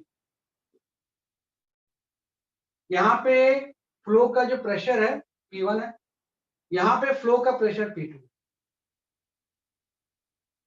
तो कोई भी हम जानते हैं कि किसी से पूछा जाए कि कहाँ वेलोसिटी ज्यादा होगी तो नैरो वाले पार्ट में वेलोसिटी ज्यादा होगी, इसमें तो कोई डाउट है नहीं। हम पक्का बोल सकते हैं v2 is greater than v1। और इसके लिए जो हमने बेस यूज किया, we have used the continuity equation. Continuity equation कि भाई जहां पे एरिया कम होगा वहां वेलोसिटी ज्यादा होगी, जहां पे एरिया ज्यादा होगा वेलोसिटी कम होगी। व्हाट अबाउट द प्रेशर, कहां पे प्रेशर ज्यादा होगा? सेम P1 ज्यादा होगा या P2 ज्यादा होगा? सेम सेम होंगे सर। P1 V1 होगा। हाँ हाँ, इन्होंने सही बोला है कि ऐसा नहीं सोचना जहां वेलोसिटी ज्यादा है वहां प्रेशर भी ज्यादा होगा। गलत है ये। जहां पे वेलोसिटी कम होती है वहां पर प्रेशर ज्यादा होता है। P1 की वैल्यू P2 से ज्यादा। कई बार स्टूडेंट को लगता है कि यहाँ तो बहुत तेजी से फ्लूइड जा रहा है तो यहाँ प्रेशर भी ज्यादा होगा, और यहाँ पे स्पीड कम है तो यहाँ पे प्रेशर कम होगा। ऐसा नहीं, जहाँ पे फ्लो की वेलोसिटी कम होती है वहां प्रेशर ज्यादा होता है, और जहाँ पे फ्लो होती है वहां पे प्रेशर क्या होता है? कम होता है। इसका बेसिस है बर्नौलीज इक्वेशन। इसका बेसिस जो है वो क्या है? Bernoulli's equation. हाँ, क्योंकि अभी आपने बोला कि भाई जब फ्लो होगा तो P plus half rho we square plus rho g h, इसका सम कांस्टेंट होगा। तो ये पाइप तो हॉरिजॉन्टल है ना, तो हॉरिजॉन्टल पाइप में एच वाला टर्म तो आएगी नहीं। अगर ये हॉरिजॉन्टल पाइप है और थिन पाइप होती है तो इसके अगर हम ग्राउंड से हाइट देखें तो दोनों जगह पे सेम ही होगा। तो रो जी एच तो दोनों के सेम है, तो हम बोलेंगे इस केस में P plus half rho we square इसको लिखो। हाँ, क्योंकि दोनों की अगर हाइट सेम है तो P plus half rho we square क्या होगा? कांस्टेंट। तो जहां पे फ्लो की वेलोसिटी कम होगी, ये वाला टर्म जहां पे कम होगा वहां का प्रेशर ज्यादा होगा, तो ये दोनों का सम तो कांस्टेंट रहना है। तो जहां पे फ्लो की वेलोसिटी कम है वहां का प्रेशर ज्यादा होगा, और जहां पे फ्लो की वेलोसिटी ज्यादा है वहां का प्रेशर ड्रॉप होगा। तो जहां पे भी लिक्विड एयर ज्यादा, एयर या लिक्विड ज्यादा स्पीड से फ्लो होता है वहां का प्रेशर हमेशा ड्रॉप, और जहां पे स्पीड कम होती है वहां का प्रेशर क्या होता है? ये जो मतलब नॉर्मल चीज नहीं है ना, ये बहुत इंपॉर्टेंट कंसेप्ट है कि जहां पे फ्लो की वेलोसिटी ज्यादा है वहां का प्रेशर कम होगा, और जहां पे कम है वहां का प्रेशर क्या होगा? ज्यादा। मतलब फ्लो की स्पीड जितनी ज्यादा होगी वहां का प्रेशर उतना ही क्या होता है? ड्रॉप, है ना। सिंपल सा बड़ा फेमस एक चीज था, मैंने किसी बुक में ही देखा था इसे, है ना। किसका एक किसी ने, वैसे तो प्रैक्टिकल एप्लीकेशंस बहुत सारे हैं, है ना। ये प्रैक्टिकल एप्लीकेशंस जो होते हैं ना बहुत सारे होते हैं ना। सारा डायनामिक लिफ्ट किसी के ऊपर बेस्ड होता है ना। सारा जो डायनामिक लिफ्ट का कंसेप्ट है ना, एरोप्लेन वगैरह जितना भी चीज, एरोफॉइल, सबके कंसेप्ट के पीछे यही कुछ कि P plus half rho we square क्या रहेगा? कांस्टेंट। जहां पे फ्लो की वेलोसिटी कम होगी प्रेशर ज्यादा होगा, और जहां पे फ्लो की वेलोसिटी ज्यादा होगी वहां पे प्रेशर क्या होगा? ड्रॉप। जैसे कि सिंपल सा मैं अगर डेमोंस्ट्रेशन लूं कि ऐसा कोई पेपर है ना, तो अभी तो पेपर ऐसा वेट की वजह से इधर हैंग हो गया है ना। और अगर मैं इसमें इस तरह से एयर ब्लो करूं तो आप देखो ये ऊपर उठता है ना। अभी ये हमने पेपर ऐसे रखा तो इसके वेट की वजह से नीचे चला गया, लेकिन जब मैं इसके ऊपर एयर ब्लो करूंगा तो ये ऊपर उठेगा। उसके तो ऊपर उठता है क्योंकि जैसे फ्लो की वेलोसिटी, है ना, जैसे फ्लो की वेलोसिटी बढ़ेगी यहाँ का प्रेशर क्या होगा? ड्रॉप होगा। देखो सिंपल सा, सर दिखानी सेंटर में एक बार दिखा दीजिए। ये देखो ऐसे एकदम सेंटर में दिखाते हैं, ये ऐसा है ना। अभी तो ये पेपर नीचे डाउन है, जैसे मैं इसके ऊपर फूंक मारूंगा ये पेपर ऊपर उठता है। ये ऊपर क्यों उठ रहा है? क्योंकि जैसे हम फ्लो की स्पीड यहाँ बढ़ाएंगे तो ऊपर का प्रेशर कम और नीचे का तो उतना ही है, तो प्रेशर डिफरेंस की वजह से अपवर्ड फोर्स लगता है।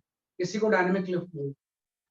इसमें क्या होता है इसलिए आपका एक डायनामिक लिफ्ट। ऐसे तो ये स्टेशनरी है, लेकिन जैसे मैं फूंक मारूंगा ये पेपर ऊपर उठेगा, क्योंकि एयर का वेलोसिटी बढ़ी, यहाँ का प्रेशर ड्रॉप हो गया। यहाँ तो स्टेशनरी एयर है, तो प्रेशर नीचे ज्यादा है ऊपर कम है, तो एक प्रेशर की वजह से ऊपर फोर्स, इसी को हम क्या बोलते हैं, डायनामिक लिफ्ट। एरोप्लेन भी इसलिए उड़ता है। हाँ नहीं, एरोप्लेन उड़ता इसलिए नहीं है, हाँ उड़ता भी बोल सकते हो, जो एयर में स्टेशनरी रहता है उसी वजह से, वह उसके वेट को डायनामिक लिफ्ट ही बैलेंस करता है। एरोप्लेन की भी जो टेक ऑफ है या स्टडी जाता है, तो उसके वेट को जो चीज बैलेंस करती है वो डायनामिक लिफ्ट ही होती है ना, विंग से प्रेशर डिफरेंस को कंट्रोल करती है। कई बार देखा होगा ना, विंड ऊपर Yes, नीचे sir. होते रहते Yes. हैं, प्रेशर डिफरेंस को डायनामिक लिफ्ट ही एरोप्लेन के पीछे कंसेप्ट। एरोफॉइल का जो डायनामिक लिफ्ट सर आपने वो प्लेन के, सर एक चीज पूछनी थी, मैंने मतलब उस टाइम पे ध्यान नहीं दिया होगा। सर आपने हाइट यहाँ पर कौन मतलब सेम क्यों लिया है, क्योंकि बहुत कम है इसलिए? हाइट इसलिए नहीं आता कि जैसे आप इस तरह से ग्राउंड लो, तो मैं बोलूंगा इसके सेंटर लाइन की हाइट कितनी है, कोई h1 है, और इसके Yes. सेंटर लाइन की हाइट कितनी है, h2 है, तो h1 h2 में क्या सर दोनों सभी सेम तो ही है, और मतलब आपको लगेगा कि साइज बड़ा छोटा है, उससे फर्क नहीं पड़ता ना, क्योंकि ये बहुत थिन पाइप है, मतलब हाइट के रिस्पेक्ट में इसका साइज बहुत छोटा होता है, तो थोड़ा बहुत डिफरेंस भी होगा तो उसको नहीं देखें। इस केस में हम h1 स्क्वायर पे h2 बोलेंगे, तो ये वाला टर्म तो आएगा ही नहीं ना, ये तो दोनों में सेम हो जाएगा, तो फिर इसी का डिफरेंस होगा कि p plus half rho we square क्या होगा, इसलिए आपका कांस्टेंट है। तो dynamic lift is a very important, sir. Pressure difference की वजह से जो अपवर्ड फोर्स होता है उसी को हम डायनामिक लिफ्ट बोलते हैं, है ना, सेम कर सकते हैं ऐसे। इस कॉन्सेप्ट का नाम मैं डायनेमिक, बताऊंगा ऐसे, नहीं इस कंसेप्ट का नाम कुछ मत लिखो, डायनामिक लिफ्ट एक अलग, ये तो जस्ट ये है कि जहां पे फ्लो की वेलोसिटी ज्यादा होगी वहां का प्रेशर ड्रॉप होगा, ये इस कंसेप्ट का नाम है। फ्लो की वेलोसिटी जहां पे ज्यादा होगी वहां का प्रेशर क्या हो जाएगा, इसलिए आपका ड्रॉप।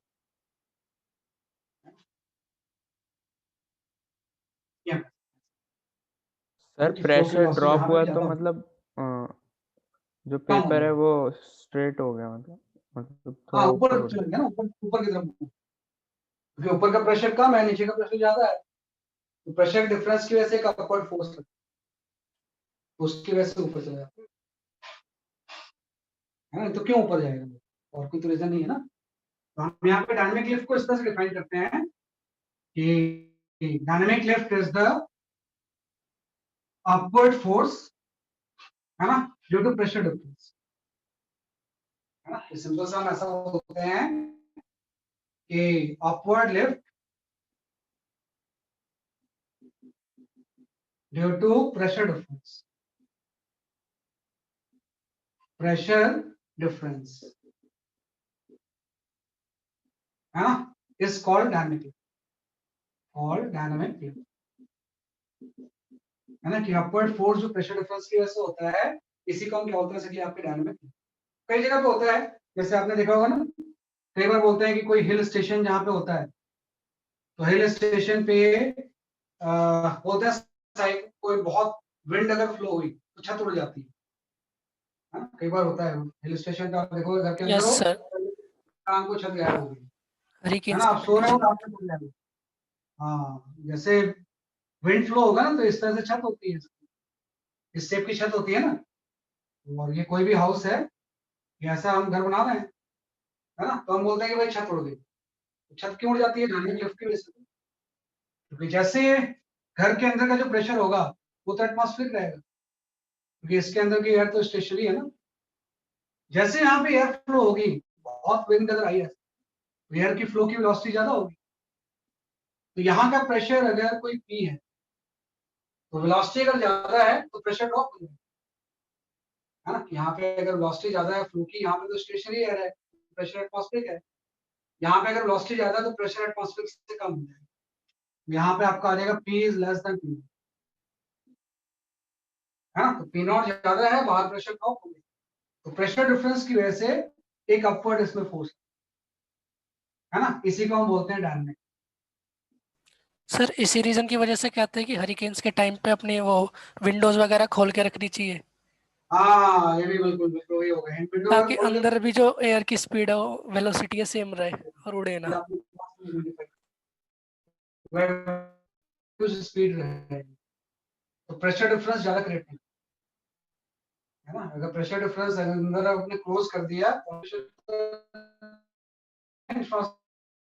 से कम भी हो सकता है और बाहर प्रेशर ड्रॉप हो गया तो प्रेशर डिफरेंस की वजह से अपवर्ड फोर्स है ना। तो इसी को हम बोलते हैं डायनामिक लिफ्ट, है ना, कि जहां पे भी फ्लो की वेलोसिटी ज्यादा होगी वहां का प्रेशर क्या होता है, ड्रॉप। और प्रेशर डिफरेंस की वजह से जो प्लेन स्ट्रक्चर है ना, उसमें भी डायनामिक लिफ्ट ही काम करती है। प्लेन के विंड का जो स्ट्रक्चर होता है, क्रॉस सेक्शन, वो इस तरह से एरोफोइल शेप का होता है, ऐसा कोई ऐसा, है ना। तो जैसे, है ना, तो इसको एयर को ये पास करेगा, तो जब एयर को ये पास करता है तो यहाँ पे तो इजली पास करती है, ये ऐसे, है ना। यहाँ पे जो स्पीड होती है वो कम, तो ऊपर में फ्लो की वेलोसिटी अगर v1 है और नीचे में v2 है तो v1 की वैल्यू v2 से ज्यादा, अगर v1 की वैल्यू v2 से ज्यादा है, यहाँ का प्रेशर अगर p1 है और यहाँ का प्रेशर p2 है तो p2 की वैल्यू p1 से ज्यादा, तो एक अपवर्ड डायरेक्शन में डायनामिक लिफ्ट होता है, डायनामिक लिफ्ट। ये इसको ऊपर ऊपर टेक ऑफ कर देता है प्लेन को, ये प्लेन जो टेक ऑफ करता है ऊपर की तरफ डायनामिक लिफ्ट की वजह से ही करता है, तो डायनामिक लिफ्ट की वजह से ऊपर चलते हैं। तो डायनामिक लिफ्ट के तो बहुत सारे एप्लीकेशन, डायनामिक लिफ्ट के बहुत सारे बेसिकली आपके एप्लीकेशन इस तरह से कर सकते हैं। इस चीज को हम बोलते हैं डायनामिक लिफ्ट।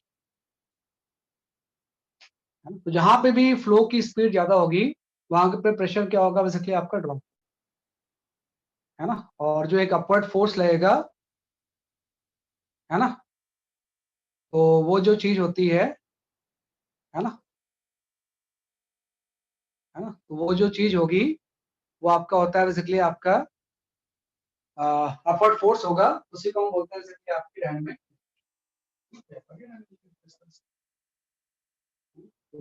लिफ्ट हो गया, है ना। इवन जो बॉल भी जो स्विंग वगैरह आजकल जो करते हैं वो भी डायनामिक लिफ्ट ही होता है ना। आजकल जो बॉलर है ना, बड़े खतरनाक खतरनाक बॉल फेंकते हैं, वैसे भी ऑस्ट्रेलिया टूर चल रहा है नहीं, उसको तो वैसे भी ज्यादा रहता है, उसमें भी बॉलर्स का भी जो स्ट्रेटजी रहती है वो डायनामिक लिफ्ट ही होता है ना। डायनामिक लिफ्ट का ही कंसेप्ट है, डायनामिक लिफ्ट अगर उस केस में हम देखना चाहें ना तो बॉल वाले केस में कैसे होगा? मैं बताता हूँ इसमें क्या होगा कि एक्चुअली में एयर में ही बॉल स्विंग कर जाती है ना। बॉलर्स की क्वालिटी होती है कि एयर में ही बॉल को स्विंग करवा देते हैं, तो एयर में जो स्विंग होता है वो भी डायनामिक लिफ्ट का एग्जांपल है। आप ऐसा सोचो कि जब भी कोई बॉलर इस तरह से बॉल थ्रो करता है ना, कि जैसे इसने थ्रो किया बॉल ऐसे, बॉलर ने आपके इस तरह से बॉल थ्रो की, तो दो तरह की वेलोसिटी इंपार्ट करता है, एक तो v फॉरवर्ड, है ना, और एक ओमेगा ऐसे। जब हैंड से रिलीज करता है तो बॉल के पास दो वेलोसिटी होती है, एक तो फॉरवर्ड वेलोसिटी और एक आपका एंड अपोजिट डायरेक्शन में ओमेगा भी इंपार्ट कर देता है, इस तरह झटका देता है, तो अपोजिट डायरेक्शन में क्या इंपार्ट हो जाता है, जैसे कि आपका ओमेगा, है ना। इसकी वजह से वैसे आप थोड़ा ध्यान दो कि जैसे वो करेगा तो उसको पैराबोलिक पाथ फॉलो करना चाहिए ना। Yes sir. पैराबोलिक पाथ अगर वो फॉलो करेगा तो बैट्समैन प्रेडिक्ट कर लेगा कि भाई बॉल रिलीज हुई है यहाँ पे गिरेगी, मैं शॉट ले लूंगा। लेकिन क्या होता है, ऐसा नहीं होता है, इस रोटेशन की वजह से ना बॉल के ऊपर डायनामिक लिफ्ट मिलता है, तो जो चीज यहाँ ड्रॉप होनी चाहिए थी कहीं और ड्रॉप होती है, एयर में ही ऊपर नीचे बॉल मूव कर जाती है या साइड वाइज मूव कर जाती है। That's all depends on the skill of the bowler. तो इसका कॉन्सेप्ट भी सिंपल सा है, अब सिंपल कॉन्सेप्ट देखो कि इसमें दो तरह के मोशन है, ट्रांसलेशन एंड रोटेशन, और एयर इसको क्रॉस कर रही है, एयर इसको क्या कर रही है, जैसे कि आपकी क्रॉस कर रही है। तो अगर मैं 1 बाय 1 देखूं तो सबसे पहले मैं ट्रांसलेशन मोशन की बात करता हूँ, मैं अभी रोटेशन भूल जाता हूँ। सर बॉल ट्रांसलेट कर, तो अगर बॉल इस तरह से ट्रांसलेट कर रही है खाली, तो एयर जो इसको क्रॉस करेगी वैसे क्रॉस करेगी, ये एयर की स्ट्रीम लाइन से, है ना। ये एयर की क्या होंगे, जैसे कि आपकी स्ट्रीम लाइंस ऐसे, ये एयर जो इसको क्रॉस करेगी वो ऐसे क्रॉस करेगी। तो आप देखो इसमें स्ट्रीम लाइंस जो है ऊपर और नीचे आइडेंटिकल, तो अगर ऊपर नीचे आइडेंटिकल है तो प्रेशर भी सेम होगा, तो प्रेशर का कोई रोल ही नहीं है, हाँ, क्योंकि ऊपर जैसी स्ट्रीम लाइन है वैसी स्ट्रीम लाइन नीचे है, तो प्रेशर डिफरेंस से कोई लिफ्ट वगैरह नहीं होगा इसमें। अगर सिर्फ ट्रांसलेशन की बात करें तो अगर आप बॉल को सिंपल ऐसे छोड़ दो बिना जर्क दिए हुए, तब तो सिंपल जाके वो ग्रेविटी वेट लगेगा, इसकी वजह से पैराबोलिक पाथ फॉलो करके जहां पे ड्रॉप होना वो वहीं ड्रॉप हो जाएगी। लेकिन इसी में अगर हम कंबाइन कर दें रोटेशन, अगर मैं प्योर रोटेशन खाली ले लूं, ये बॉल है इसको हम ऐसे रोटेट भी करते हैं, है ना। इस तरह से बॉल को आप क्या कर रहे हो, जैसे कि आपका इस वे में हम क्या कर रहे हैं, जैसे कि आपका रोटेट भी कर रहे हैं। तो जब आप रोटेट करोगे तो क्या होगा ना, आप देखोगे कि बॉल अपने साथ एयर को भी रोटेट करेगी, तो इसके चारों तरफ एयर भी इसके सराउंड घूमेंगे, है ना। इसलिए तो वो चीटिंग करते हैं, रफनेस बढ़ाते हैं, टेम्परिंग करते हैं, बॉल की खींचते रहते हैं। वो टेम्परिंग यही तो होती है कि शाइन जितना ज्यादा रफ होगा वो अपने साथ एयर को इतना ही ड्रैग करे, तो ये एयर को इस तरह से ड्रैग कर रहा है ना। तो ये प्योर ट्रांसलेशन का इफेक्ट ये है, प्योर रोटेशन का इफेक्ट। अब दोनों को जब मैं कंबाइन करूंगा, है ना, ये दोनों को कंबाइन करके जब ये मोशन आएगा तो यहाँ पे स्ट्रक्चर आप थोड़ा ध्यान दो कि ऊपर साइड पे यहाँ पे स्ट्रीम लाइन की डायरेक्शन राइटवर्ड है और यहाँ पे भी राइटवर्ड, तो दोनों ऐड हो जाएंगे, मतलब वहां पे स्पीड बढ़ जाएगी, ऊपर में जो एयर की स्पीड होगी वो बढ़ जाएगी। तो उसको बढ़ाने के लिए हम इसको ऐसे शो कर देंगे, ऊपर में अब क्या होगा कि स्पीड बढ़ गई, मतलब ये स्ट्रीम लाइन ज्यादा क्लोज हो जाएगी, जितनी ज्यादा स्ट्रीम लाइन क्लोज होती है स्पीड उतनी ज्यादा, ऐसा होता है। क्योंकि ऊपर में क्या है ना, वो भी राइटवर्ड एयर जा रही है, यहाँ पे भी राइटवर्ड है, तो दोनों ऐड हो गए, मतलब यहाँ पे स्पीड ज्यादा हो गई, है ना। और नीचे साइड में क्या हो रहा है, ये वाला तो राइटवर्ड है ना, लेकिन ये चीज लेफ्टवर्ड जा रही है, तो ये इससे सब्ट्रैक्ट हो जाएगा। जब सब्ट्रैक्ट होगा तो यहाँ पे फ्लो की वेलोसिटी कम है ना, फ्लो की वेलोसिटी कम होने का मतलब है स्ट्रीम लाइन के बीच में सेपरेशन ऑफ ज्यादा। तो हम बोलेंगे ऊपर में अगर फ्लो की वेलोसिटी v1 है, नीचे में फ्लो की वेलोसिटी अगर v2 है, तो v1 will be greater than v2, तो प्रेशर रिलेशन आ जाएगा। अगर यहाँ का प्रेशर P1 है और यहाँ का प्रेशर P2 है, तो जहाँ पे फ्लो की वेलोसिटी ज्यादा होगी वहां पे प्रेशर क्या होगा, ड्रॉप कर जाएगा, और यहाँ पे प्रेशर क्या होगा, ज्यादा होगा, तो हम बोलेंगे P2 will be greater than P1, है ना। तो मतलब ये सिंपल प्रोजेक्टाइल पाथ फॉलो नहीं करेगा, बल्कि प्रेशर डिफरेंस की वजह से डायनेमिक लिफ्ट होता है ना। किसके ऊपर, प्रेशर डिफरेंस की वजह से क्या लगेगा, डायनेमिक लिफ्ट लगेगा। तो जहां पे उसको ड्रॉप होनी चाहिए तो वहां ड्रॉप नहीं होगा, हो सकता है कुछ आगे जाके ड्रॉप हो, है ना, और वो आगे जाके हो सकता है विकेट पे ड्रॉप हो जाए, है ना। बैट्समैन ने तो अपना बैट उठ लगाया कि यहाँ ड्रॉप हो रही है, बीच में ही एयर में डायनेमिक लिफ्ट हो गया, कहीं और ड्रॉप हो गया। ये स्किल्स होती है बॉलर्स, है ना, ये ध्यान रख सकते हैं। और ये जो डायनेमिक लिफ्ट है इसको हम एक नाम दे देते हैं, डायनेमिक लिफ्ट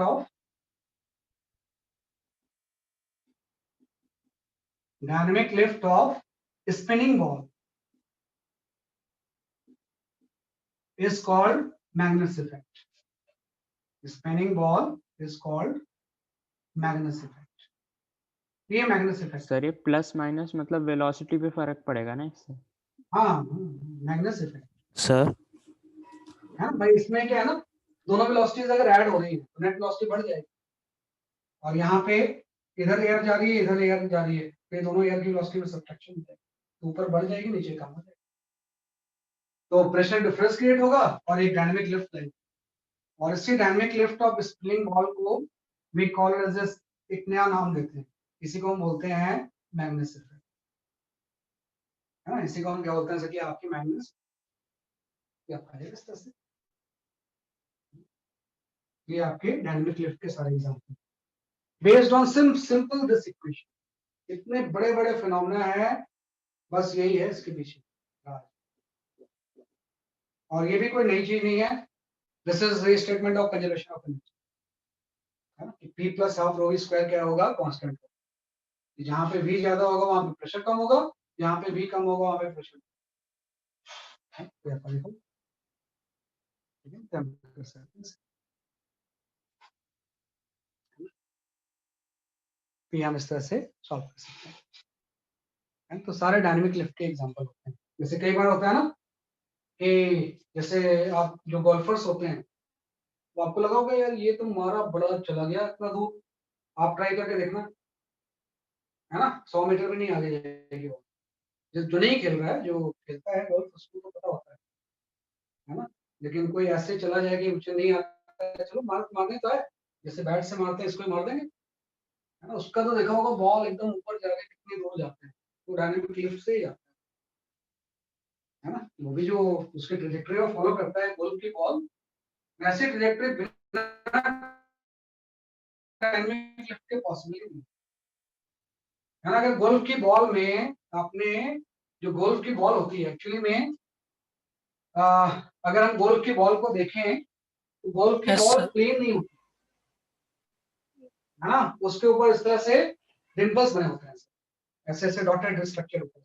गोल्फ की बॉल जो होती है कभी प्लेन नहीं होती, है ना। इसके ऊपर इस तरह से रफनेस बनी होती है ना। अगर प्लेन बॉल दे दिया है तो वो कहीं पहुंचा ही नहीं पाएंगे, ये जानबूझ के ऐसा रफनेस होता है ताकि वो एयर को अपने साथ रोटेट, उसमें भी जब हिट करते हैं ना तो ऐसी कुछ हिट करते हैं कि भाई उसके आगे भी वेलोसिटी होती है और वो रोटेट करके भी निकलता है।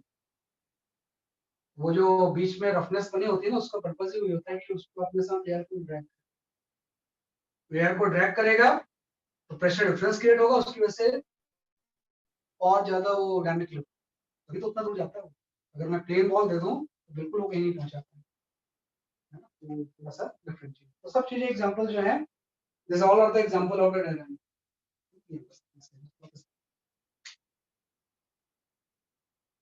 है ना, ज्यादा प्रैक्टिकल है।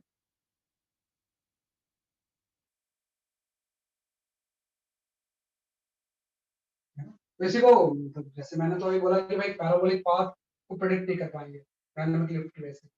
कई बार यही डायनामिक लिफ्ट साइड वाइज भी वो क्रिएट करते हैं, तो भाई बॉल ऐसे जा रही है साइड वाइज, है ना, साइड वाइज डायनामिक लिफ्ट भी लग सकता है प्रेशर डिफरेंस की वजह से।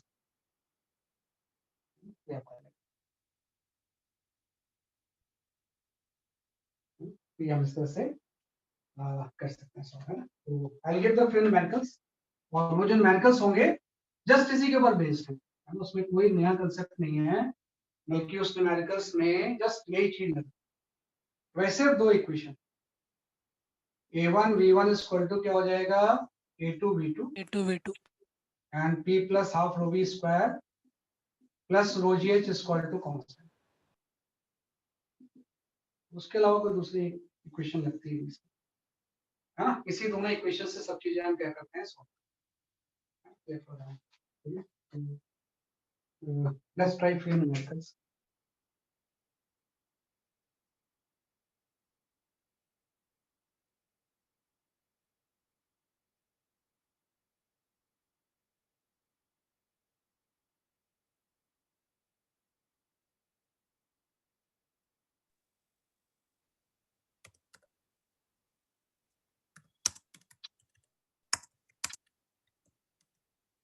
Okay, you can go for this question. वैसे तो आसान है।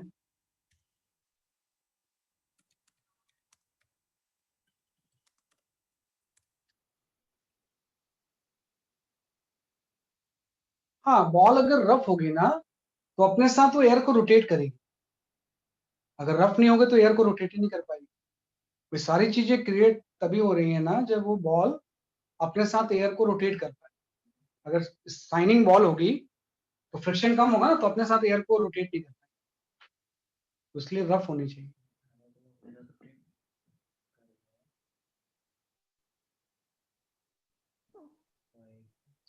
सर जितना ज़्यादा रोटेट होगी उतना ज़्यादा ही प्रेशर डिफरेंस क्रिएट होगा।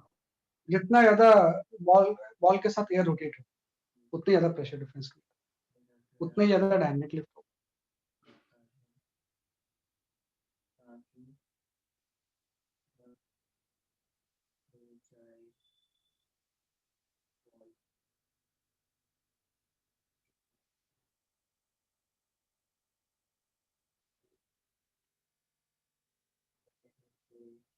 ये कर सकते हैं क्वेश्चन।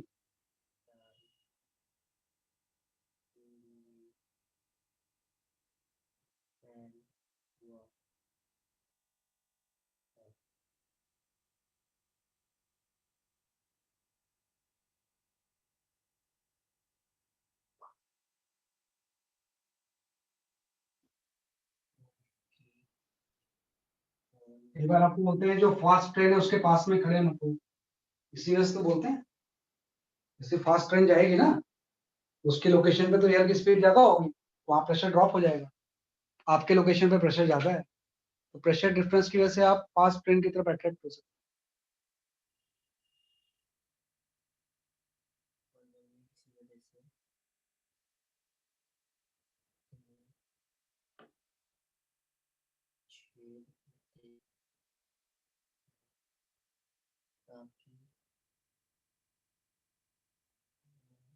हाँ, इसका मेरे ख्याल से 2 आंसर सही हो जाएंगे, I think, है ना?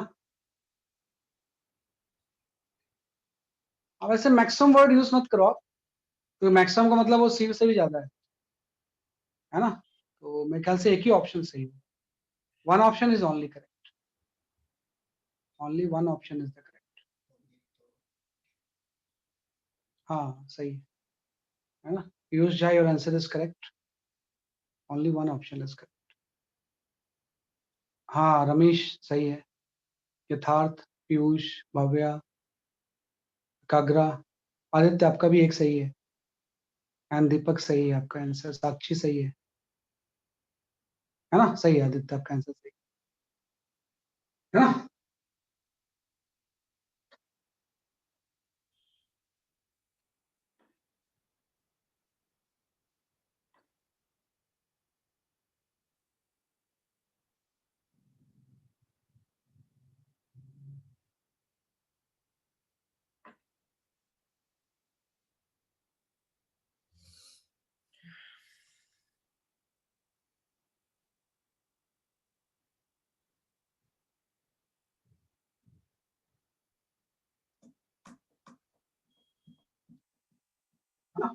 ए बी एंड सी,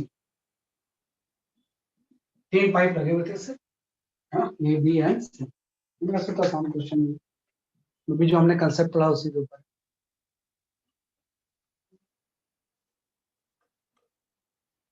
हाँ दक्ष, आपका आंसर सही है। वानी, और आंसर इज करेक्ट। सुहाना, अगाज, खुशी, ध्रुव, सही है आपका आंसर, है ना? निहाल सही है आपका आंसर, सही है, सभी का आंसर सही ऑलमोस्ट। इसमें डी ऑप्शन सही है।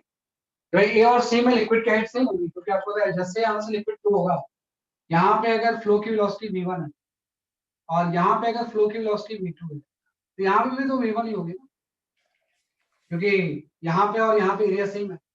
एरिया सेम होगी तो फ्लो की वेलोसिटी भी सेम है। यहाँ एरिया कम है तो फ्लो की वेलोसिटी ज्यादा होगी, v2 will be greater than v1 हो जाएगा। अगर यहाँ का प्रेशर P1 है, यहाँ का प्रेशर P2 है, तो यहाँ का प्रेशर भी P1 होगा, है ना? और अब ऐसी बात है कि P1 की वैल्यू जो होगी वो P2 से ज्यादा होगी, है ना? तो P1 की वैल्यू P2 से क्या होगी, ज्यादा होगी। फ्लो की वेलोसिटी कम है मतलब प्रेशर ज्यादा होगा यहाँ पे। अगर यहाँ पे प्रेशर ज्यादा है तो यहाँ पे लिक्विड की हाइट भी बढ़ जाएगी, प्रेशर ज्यादा है तो लिक्विड की हाइट भी। तो अगर ये हाइट में h1 ले लूं, है ना, तो सेम हाइट इस पे भी होगा, है ना? ये वाली हाइट भी कितनी हो जाएगी, जैसे कि आपकी h1 ही बनेगी।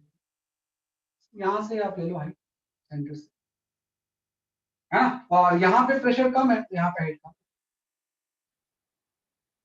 ये वाली हाइट क्या हो जाएगी, जैसे कि आपकी h2, v2 की वैल्यू v1 से ज्यादा है तो प्रेशर में उल्टा रिलेशन होगा, और h1 की वैल्यू भी h2 से होगा। तो ए और सी में लिक्विड का लेवल सेम है, क्योंकि दोनों में प्रेशर क्या है, जैसे कि आपकी सेम, इसमें लेवल कम होगा, तो सी ऑप्शन, डी ऑप्शन ही होगा। इसमें डी ऑप्शन जो होगा वो क्या होगा, जैसे कि आपका सही, है ना? इस तरह से कर सकते हैं, क्योंकि उस पाइप के अंदर जो लिक्विड है, जो ऊपर पाइप जा रही है, उसमें तो स्टेशनरी लिक्विड है ना, तो उसमें फिर फ्लूइड स्टैटिक्स का ρgh लगेगा, तो प्रेशर के अकॉर्डिंग उसकी हाइट बढ़ जाएगी, कम हो जाएगी, है ना? मनस्वी सही है, आईसी सही है आपका आंसर। चलो एक क्वेश्चन और दे रहा हूँ।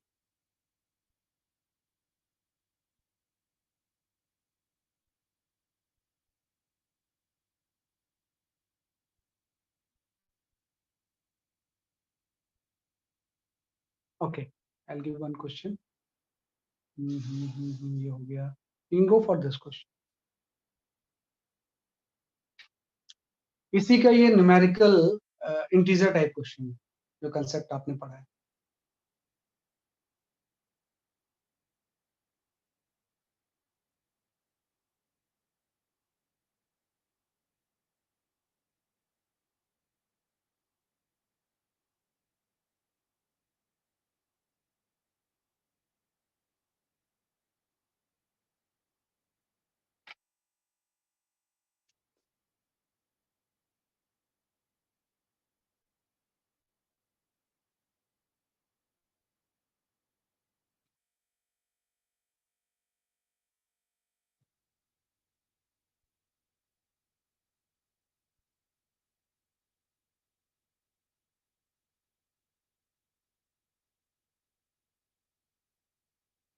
इंटीजर टाइप क्वेश्चन है।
आदित्य थोड़ा सा गलती आ रही है आपके आंसर, प्लस चेक करो, काफी हद तक ठीक है। इंटीजर है ना, तो थोड़ा सा मिस्टेक आ रहा है, आपने कहीं पे कुछ जीरो का डिफरेंस आ रहा हो, बाकी तो आपने सही बताया है।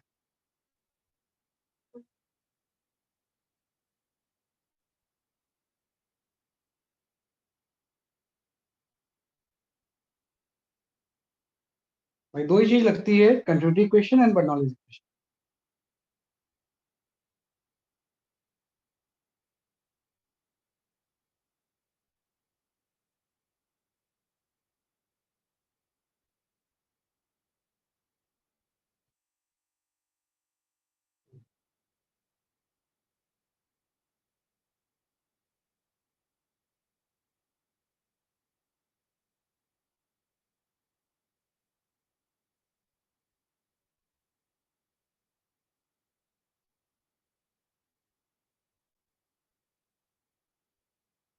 ओके, नेवर माइंड, आप इसको एज ए होमवर्क ले जाओ।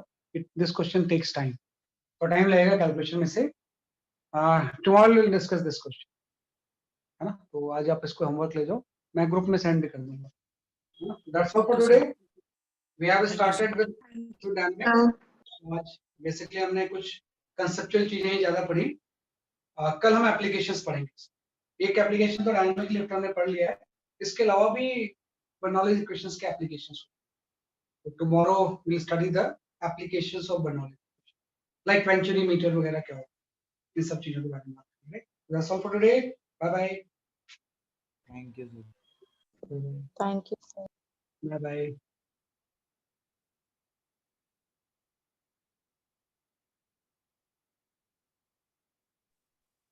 Bye sir. Bye bye.